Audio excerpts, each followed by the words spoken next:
अस्सलाम वालेकुम प्यारे बच्चों, कैसे हो बेटा। आज के हमारे टॉपिक है कैलकुलेटिंग रेट कांस्टेंट, यानी कि के किस तरह से हम मालूम करते हैं।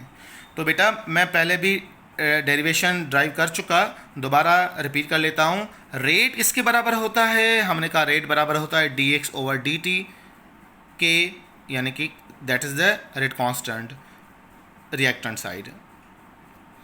अब मैंने कहा एक काम कर लेते हैं, और वो काम क्या है, काम ये है कि डी एक्स डी टी जो है उसको हमने छोटी आर से एक्सप्रेस किया हुआ है। छोटी आर का मतलब होता है रेट ऑफ रिएक्शन, बड़ी आर का मतलब होता है रिएक्टेंट साइड इक्वल्स टू के रेट कांस्टेंट। यानी कि अगर आपको के मालूम करना हो तो रेट ऑफ रिएक्शन जो आपको दिया जा रहा है और जो चेंज आएगा रिएक्टेंट के अंदर वो आप डिवाइड कर दें तो आंसर आ जाएगा। किसका आंसर आ जाएगा? आपका के का आंसर आ जाएगा। जैसे एक प्रॉब्लम हमारे सिंटेक्स में दी जा रही है, इस पर ज़रा फोकस कीजिए। For chemical reaction A and B, कोई रिएक्शन है ए एंड बी, बना रहा है ए बी। कैलकुलेट क्या करना है? Rate constant when initial concentration of both 0.1। Initial concentration क्या है? ए की भी 0.1 है और बी की भी 0.1 मोल डीएम क्यूब है। रेट ऑफ रिएक्शन कितना है? 3.02 10⁻⁻⁴ मोल पर डीएम क्यूब। बात में आई। रिएक्टेंट नीचे रखना है और छोटी आर ऊपर रखना है। तो सेम फॉर ये देखिए नजर आ रहा है बेटा, 3.02 × 10⁻⁴ मोल पर डीएम क्यूब। ये क्या है? ये आपका छोटी आर का वैल्यू है। 0.1 0.1 यानी कि ये रिएक्टेंट साइड यानी कि ए एंड बी का वैल्यू है। ए की कंसंट्रेशन 0.1 है और बी की भी क्या है? 0.1 है। तो अगर आप इसको मल्टीप्लाई करोगे तो 0.01 होगा और ऊपर का वैल्यू 3.02 10⁻⁴। अब अगर डिवाइड करोगे तो के का वैल्यू कितना आया? 3.02 10⁻² मोल्स पर सेकंड्स। बात में आई? पक्का? यहां पर देखें बेटा, टेंशन ना ले। Moles per cancel, DM DM cancel. तो एक मोल्स पर डीएम क्यूब तो कैंसिल हो गया ना, बाकी क्या बचेगा? Obviously moles per second. तो कंसंट्रेशन तो कैंसिल हो जाएगी, बाकी बचेगा अपना मोल्स डीएम क्यूब पर मोल सेकंड। एक आपका कैंसिल हो गया, एक आपका बाकी बचेगा। बात में आई? मैं दोबारा रिपीट करता हूं, पहले इस फार्मूले फोकस करें। फार्मूला के का क्या है बेटा? D x over D T, इसको मैंने छोटी आर से रखा है और छोटी आर का मतलब है rate of reaction. Rate of reaction जो मिला होगा वो आप ऊपर रखोगे न्यूमरेटर पर, और डिनोमिनेटर पे क्या रखोगे? रिएक्टेंट साइड की कंसंट्रेशन। तो इन दोनों को डिवाइड करो, जो आंसर आएगा वो आंसर किसका आएगा? रेट कांस्टेंट का आंसर आ जाएगा। बात में आई? अब बी में देखें, अगर मैं ए कंसंट्रेशन डबल करता हूं, ए कंसंट्रेशन क्या करता हूं? डबल करता हूं, तो रेट ऑफ रिएक्शन भी क्या हो जाएगा? डबल हो जाएगा। जब रेट ऑफ रिएक्शन डबल हो जाएगा तो इक्वेशन हमारे पास क्या आएगी? देखें, पहले था 3.02 10⁻⁴, अब क्या आया? 6.02 10⁻⁴ में आ गया, डबल हो गया। ए कंसंट्रेशन 0.1 मोल्स पर लीटर या डीएम क्यूब, और बी को हमने डबल कर दिया 0.2 मोल्स पर डीएम क्यूब। यानी ए की कंसंट्रेशन बढ़ी तो रेट ऑफ रिएक्शन भी उसी हिसाब से डबल हो गया।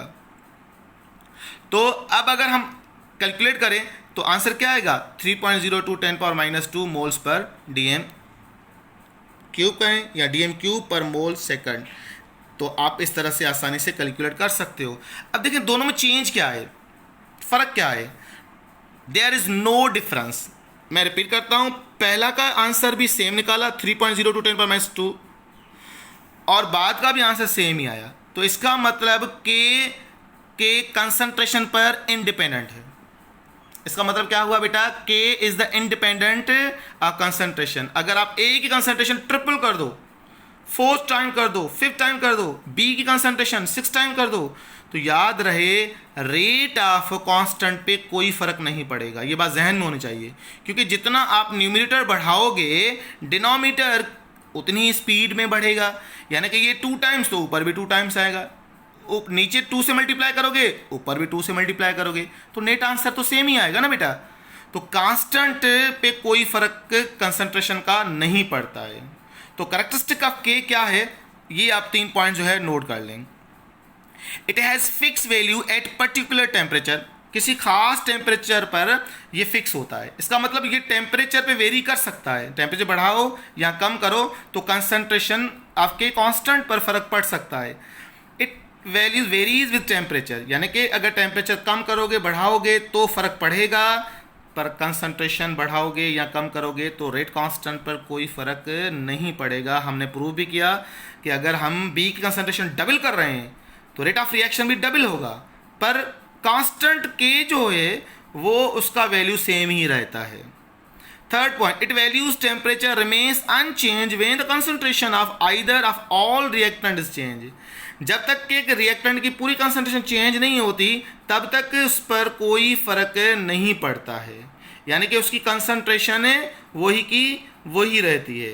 मैंने एक एग्जांपल दी थी, अगर आपको याद हो बेटा, मैं एक आइस का टुकड़ा ले रहा हूँ।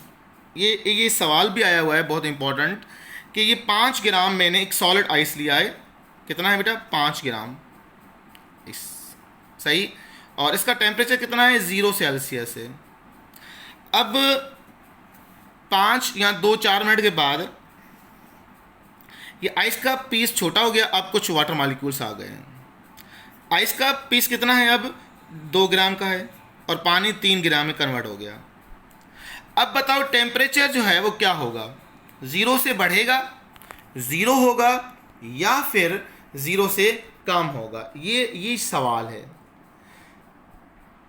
सोचिए।